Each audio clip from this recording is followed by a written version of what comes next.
Om Namo Bhagavate Vasudevaya.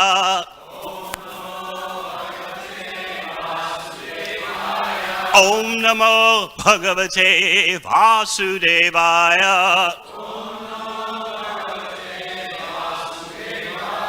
Om Namo Bhagavate Vasudevaya.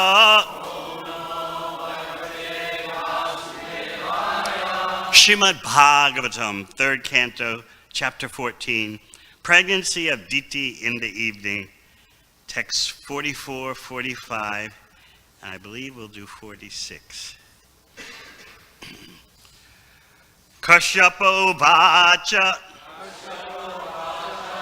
Krita Shokanutapena Sadhya Pratyavamarsanat Bhagavat Yuru Manachcha Bhave Mayapi Chadarat Krita Shokanutapena Sadhya Pratyavamarsanat Bhagavat Yuru Manachcha Bhave Mayapi Chadarat Krita Shokanutapena Sadhya Pratyavamarsanat Bhagavat Yuru Manachcha Bhave Mayapi Chadarat.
Vaishnavis.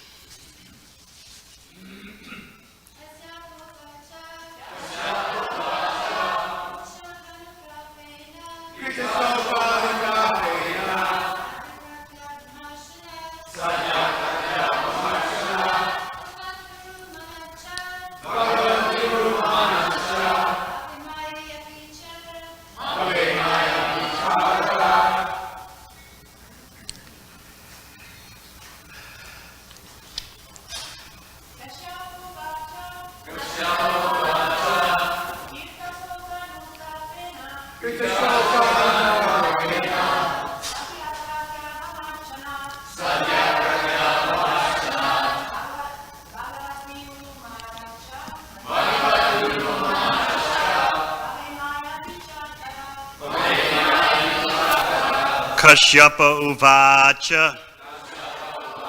The learned Kashyapa said,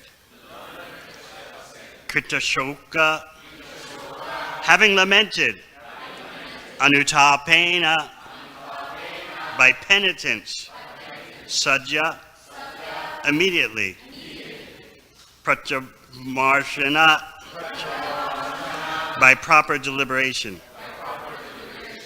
Bhagavati, unto the Supreme Personality of Godhead. Uru, great. Manat, adoration. Cha, and. Bhave, unto Lord Shiva. Mai api, unto me also. Cha, and.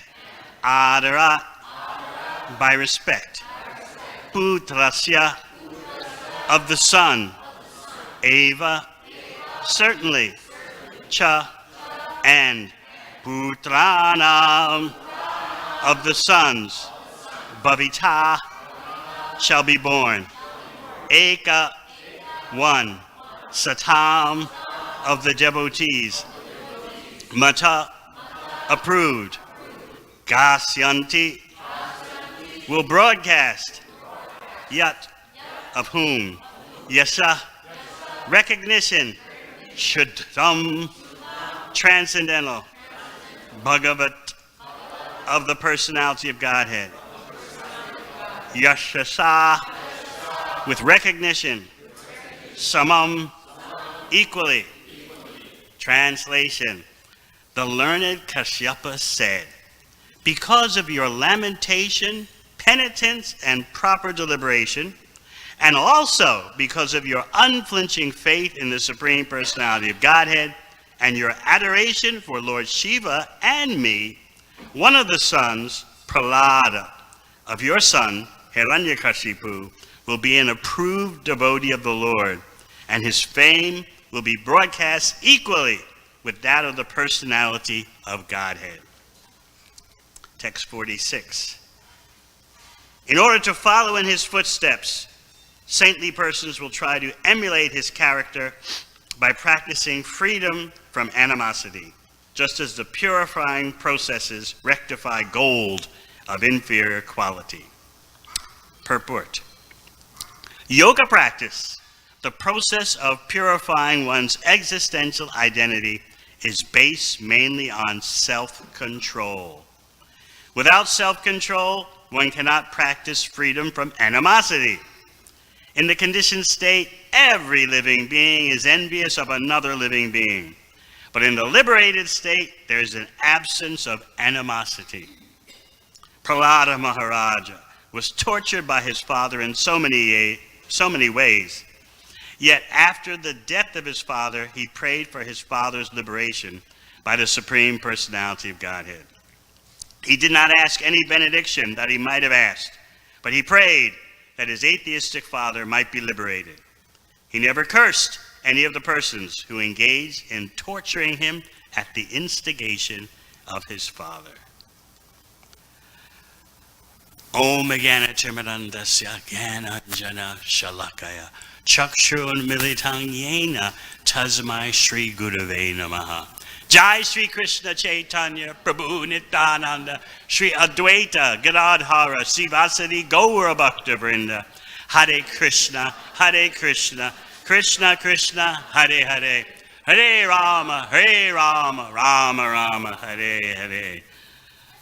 So Kashyapa Muni is listing the good things that Diti has done after the debacle.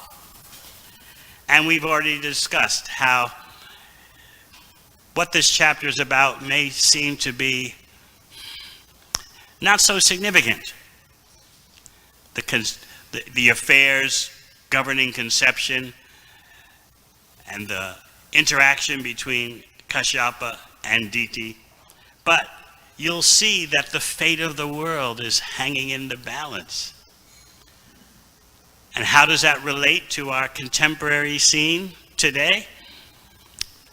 As we spoke a few days ago, the problems of the world are not due to the quantity of the population, but the quality of the population. And the quality of the population is determined by the consciousness of the parents at the time of conception.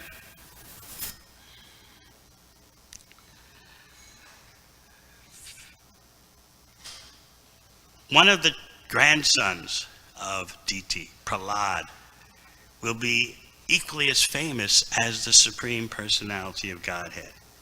And in today's verse and purport, we find out that freedom from animosity is a major quality, especially since in the conditioned state, as we read here, every living being is envious of another living being. But in the liberated state, there is an absence of animosity. So sometimes situations arise in a devotee's life in which it seems animosity is a justified outcome. And so the devotee has to practice self-control, especially because you don't want any lumps in the heart forming, which will increase your insensitivity in chanting the Hare Krishna mantra. An aspiring devotee, a sadhaka, is very careful about the stones in the heart. We don't want to be hard-hearted. Therefore, we fear situations in which we would have a response of animosity towards someone. And it takes self-control. As we hear in the purport also, yoga practice, the process of purifying one's existential identity, is based mainly on self-control. No one likes to feel wronged. No one likes to feel ill-treated. And the natural response is animosity. You don't like the person who did that to you, and you have negative feelings swelling up in your heart. But then you think, I need to chant Hare Krishna. And how can I continuously chant Hare Krishna if I've got lumps of stone in my heart? So that is a major reason why Krishna Bhaktas clamp down on any potential feelings of animosity. They try to understand how, as Srila Bhakti Siddhanta Saraswati Thakur said, the reason why I can see faults in others is because I have the fault a millionfold in me. Therefore, I'm the world's expert in the fault. That's why I can see it a bit in you. We're not through with Diti yet. Everything seems to be on a happy ending now. After all, Prahlad Maharaj will be born as her grandson, and she seems to be, actually, the Shastra says she's joyful hearing that her two sons, although so terrible, will be killed by the Supreme Personality of Godhead. How long does that attitude last? When you get to the 6th canto, you find Diti's got a problem again. She's going to be angry and full of lamentation about the death of her two sons, but she's not directly going to blame the Supreme Personality of Godhead who killed them. She's going to blame Indra, her nephew, the son of her sister, Aditi. She's going to go on a tirade about Indra. How can he arrange for the Supreme Personality of Godhead acting as his instrument? She's not blaming the Lord directly, but she's blaming Indra. He manipulated the whole situation, and the result was my two sons were killed. How can Indra do this just to preserve his position? Oh, just see how horrible those in positions of power are. Even though their body is destined to be eaten by worms or burnt into ashes or gobbled up by wild creatures and passed out as stool, still they are engaged in these murderous activities just to preserve their regime. This is all on Indra and his sense gratification. Just to preserve his power, he's done these atrocities against my boys. She really gets into it. She speaks about the temporariness of material achievement and why should you commit such horrible activities just to preserve your impermanent body and your impermanent high post. So she goes on and on for a few verses in the 6th canto. And what she's saying has truth to it, of course. The body is temporary. One's position in the material world is temporary. And then she comes to the conclusion. Womb warfare.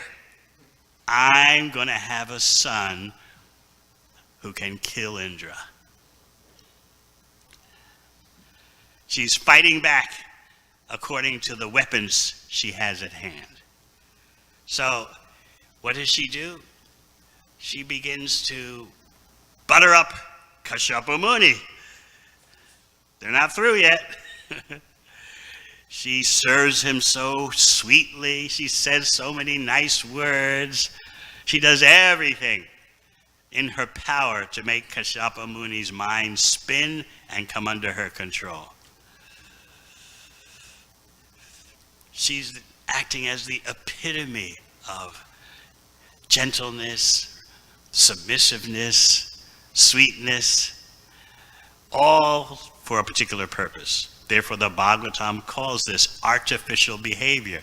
So, of course, every husband would like to be treated sweetly and nicely and gently and submissively. No doubt about that. But Diti had an ulterior motivation. She wanted to get control of his mind so he would help fulfill her plan to have a son that could kill her nephew Indra. And the plan worked. And again, I guess you can't blame Kashyapa so much for having a wife who treats him super sweetly. But he's going to lament. She treats him so sweetly, so nicely that, what do you expect? Kashyapa says to her, whatever you want, just ask for it. I'll give you whatever you want. Aha, he's caught. And he's shocked at what he hears when he gives her the permission. You can ask whatever you want, I'll grant it. She says, give me a son who can kill Indra. Oh, Kashyapa's, oh my God, I've blown it again. Oh no, I've already given her my word that I'll do whatever she says, and now she's asking me to help her engage in such an impious act of killing Indra, the king of heaven, and her own nephew, the son of her sister. Oh, how bad does this get? So Kashyapa starts doing some quick thinking, how to get out of this situation. So he presents to his wife a year-long process of rituals and purification that she can do in order to achieve her objective. And he warns her, a slight slip up in this year-long process, and you could have a son who's the friend of Indra instead of the enemy of Indra. But Diti pays no attention to that. Let's go, full steam ahead. So Kashyapa was very clever. He gave her a year-long process of austerities, rituals, and she thought, this is great. This will help me to achieve my outcome.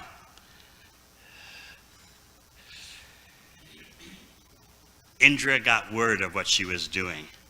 And just like she was deceitful and with an ulterior motive in terms of her sweetness to her husband, Indra put on his own deceitfulness. He came while his aunt was pregnant. He came and acted so nicely and gently and respectful to his aunt, even though he knew, I've got to kill that child in the womb. So you have two persons with ulterior motivations. The outcome, of course, was that Diti did a minor slip-up in the year-long rituals, as Kashyapa expected. It was a very elaborate system of rituals, austerities. She slipped up a bit. She was very exhausted from her austerities one day, and she went to sleep without washing her hands and feet after eating. And so Indra was there watching and waiting, and he entered her womb with his mystic power of becoming anima, smaller than the smallest, and he cut the embryo. The embryo then became 7, and he cut those 7, they became 49, And then you had the Maruts, who cried out, all 49 of them cried out to Indra, "We're your brothers." Because in Vedic system of family life, cousins are also considered brothers. You know that expression, cousin brothers, like the Pandavas had their cousin brothers. So they pleaded to Indra for his mercy. And Indra realized they didn't die. I tried to kill the embryo, it multiplied, no one died. I think this is because of the overall Vaishnav potency of my aunt's year-long austerities. Kashyapa didn't simply give her material austerities and rituals to do. There was an overriding element of bhakti. So Indra concluded, that's why I couldn't kill the children in the womb, because of Diti's bhakti amidst all the rituals and austerities that she performed. So here you see Diti couldn't get over, although she says in this chapter, in this canto, third canto, I'm happy that my sons will be killed by the Supreme Personality of Godhead. When it actually happened, she was angry, full of lamentation, and wanted revenge, but she didn't blame the Supreme Personality of Godhead. She said, it's all on Indra. He's the one who's ordered this killing of my children. So then we get to the seventh canto, and Parikshit Maharaj has some burning questions. He asks Shukadeva Goswami that Sama Priya Sahit Brahman Bhutanam Bhagavan Swayam. We know that the Supreme Personality Godhead is Sama, equal to everyone. We know Priya, he's dear to everyone. Suhit, he's everyone's friend. We know this, O Brahmana, Shukadeva Goswami. Yet we see that he seems to be acting on behalf of Indra. He's taken sides with Indra against the demons. The whole sixth canto is full of rivalry and battles between the Devatas and the demons. And so Parikshit Maharaj, having also heard about Diti, is wondering, not that he has any doubts, but he's wondering how people will perceive this. Is the Supreme Personality Godhead partial? That can't be so. But it seems that he's showing favor to the demigods and hostility toward the demons. But he's supposed to be the friend of everyone. If he's affectionate to the Devatas, why can't he also show affection for the demons? If the demigods are dear to him, why can't the demons also be dear to him? Otherwise, where's the impartiality? So Shukadeva Goswami hears this question. Parikshit Maharaj presents it in 2 or 3 verses. He says, oh, Brahmana, I've got doubts. Now this is Parikshit Maharaj taking on the doubts of us. And perhaps we've never thought about it. Perhaps we just accept it subconsciously in our mind as we read about these incidents. Well, yeah, the Supreme Personality of Godhead is siding up with the demigods. That's the way it should be. He's favoring the demigods. Yes, down with those demons. But we don't think about the deeper implications. Are we assuming that the Supreme Personality of Godhead is partial? This is why Parikshit Maharaj wants to get to the bottom of this. And so he presents it all to Shukadeva Goswami. And what is Shukadeva Goswami's response? I know some of these verses because ever since here in New Dwarka in 1976, working on these books, I read this chapter over and over again, the beginning verses about partiality, impartiality, because I realized ingrained in me was an assumption that, yeah, the Supreme Personality of Godhead should favor the devatas. He should be partial in that way, even though he says in Bhagavad Gita, Samaham Sarvabhuteshu, I'm equal to everyone, and Suridam Sarvabhutanam, I'm everyone's friend. But that's just the way it is. So I studied these few verses again and again, trying to get to the bottom of my assumptions. And indeed, Parikshit Maharaj, in presenting to Shukadeva Goswami, points out what the assumption is, the unconscious assumption we have that we don't realize we're making. We're imposing our material vision on the Supreme Personality of Godhead. And that means we're assuming that Krishna has a material body. Because only by your having a material body can you have friends and enemies. Enmity and friendship is a characteristic of the material body. So Shukadeva Goswami is going to respond. Sadhu Prishna Maharaja. Maharaja, you have asked an essential question, an excellent question. Haresh Charitam Adbhutam. Your question is going to lead to me reciting the glories of the Supreme Personality of Godhead, his glorious activities. So Shukadeva Goswami is going to explain that there's no way that Krishna can be partial. There's no way that he can be unjust, because those qualities are of a material body, and Krishna has no material body.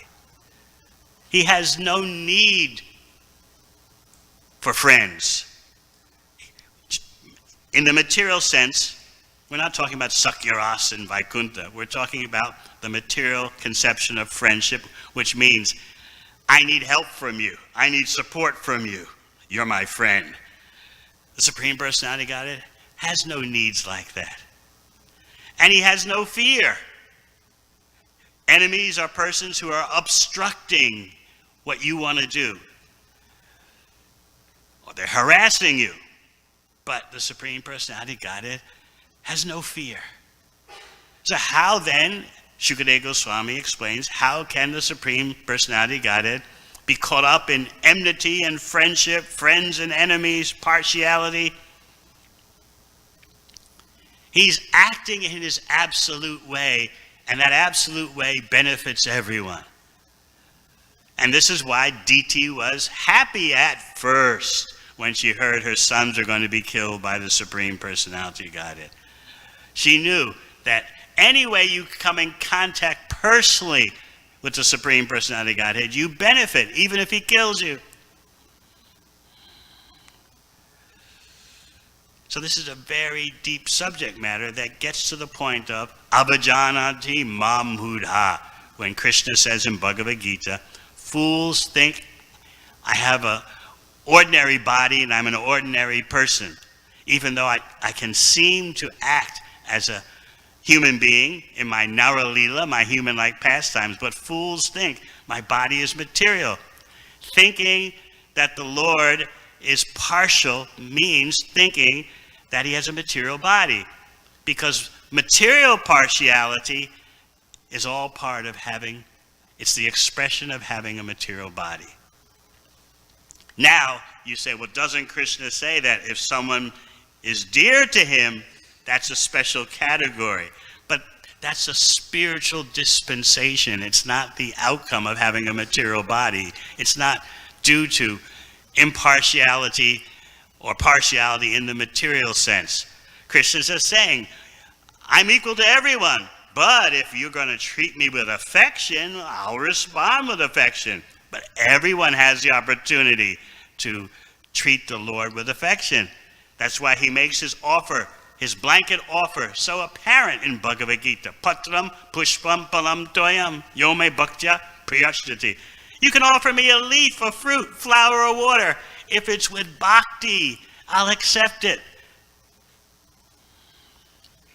In other words, Krishna is saying, I like to come under the control of my devotees' love.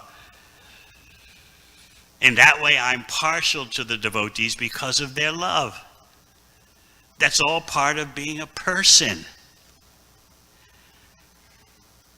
And this subject matter of dealing with the devotees, dealing with the non-devotees, makes even Lord Brahma wonder, what to speak of Parikshit Maharaj. In Brahma's prayers, after the Brahma Vimohana Leela in the 10th canto, the bewilderment of Lord Brahma, he says, what are you going to do, Krishna? You've given yourself to Putana, who approached you with a poison-smeared breast to kill you. You gave her the position of a nurse in the spiritual world. How are you going to reward your dedicated Brajabasis? My mind is boggled by this. What else do you have in store? If you can give Putana and her family, Bakasura, etc., you can give them positions in the spiritual world, and they wanted to kill you. What do you got up your sleeve? What do you got to give to devotees who have dedicated their whole life for your pleasure? The secret is that Krishna comes under the control of their love. He wants to do that. That's the special product that Krishna reserves for his bhaktas. I want to come under the control of their love. So in all these dealings, you see Krishna is expert at reciprocation. And that expertise at reciprocation doesn't come from material body. Material body by definition means enmity, friendship, fears, partiality, needing support, needing to take shelter outside of yourself. But Krishna is Atmarama, he's self-sufficient. So this is how Parikshit Maharaj and Shukadeva Goswami dispose of this issue. The very issue that Diti is raising indirectly in a respectful way. I'm not blaming the Supreme Lord for killing my sons. He was just an instrument. But that Indra, I want a son who can kill him. So in this way, the Bhagavatam just gets deeper and deeper and deeper. And therefore, whenever we have an opportunity to hear Srimad Bhagavatam, we should seize it. What's a good example of your seizing? I remember back in the 60s, the revolutionary groups in the USA had the motto, seize the time. Well, you can see that in devotees when they hear a word of a pizza party. they seize the time.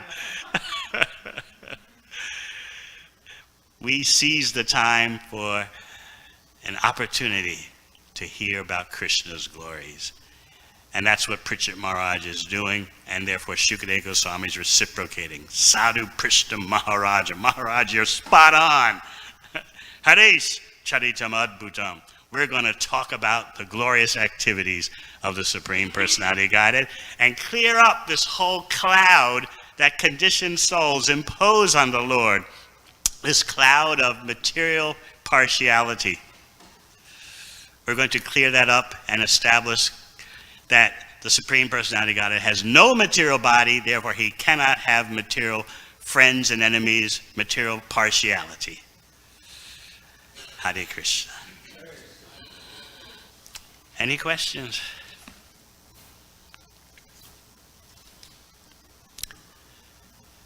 We have to go to Brigupati first.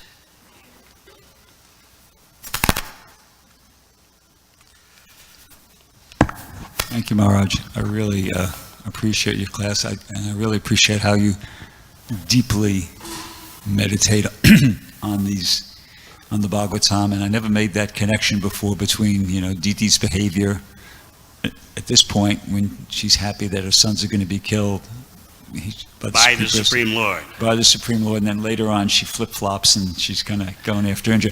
So here's my question. Here in the United States, we have there's laws, and people who follow the laws, they're favored by the government. People who don't follow by the laws, they're punished by the government. Does that apply to the demigods and the demons? In other words, is that a principle that's involved in why the Supreme Personality of Godhead appears to be favorable to the demigods? Because they're like law-abiding citizens, whereas the Asuras, they're not. The Bhagavatam makes the point that it's all the modes of material nature. It's not Krishna directly. The demigods act in sattva guna, and therefore when sattva guna is predominant, the demigods are victorious, and when rajaguna and tamaguna are predominant, the demons become victorious. And sometimes Krishna personally lets that happen because he wants to diminish the devata's pride. That's Prabhupada's explanation of what's going on. The modes of nature are sometimes sattva-guna is prominent, sometimes rajaguna is prominent. They increase or decrease not simultaneously, the Bhagavatam says, but one at a time. And so according to how the modes are predominant, according to how one particular mode of nature is predominant, bodies composed of that mode become prominent. And so it's actually not Krishna. Now Krishna can appear in his many incarnations and forms, but they do their own thing, irrespective of the modes of material nature. So you have to see two realities happening at once. You've got the modes of material nature, one incrementally increasing or decreasing, and then you've got Krishna, who's beyond the modes, who's got his own agenda. But he seems like he's acting in favor of the devatas, but actually he's doing his own thing for his own purposes, which have nothing to do with the modes of material nature. Okay, thank you. I got that. Now, the demigods, they're called Sakama Bhaktas. Is that correct? So in those, does Krishna sometimes reciprocate with them on the basis of some type of devotional service that he's perceiving on their part? Yes, he reciprocates with whatever bhakti they're offering, although it's often mixed. Their bhakti is mixed. These are deep subjects, good for an hour or two of discussion.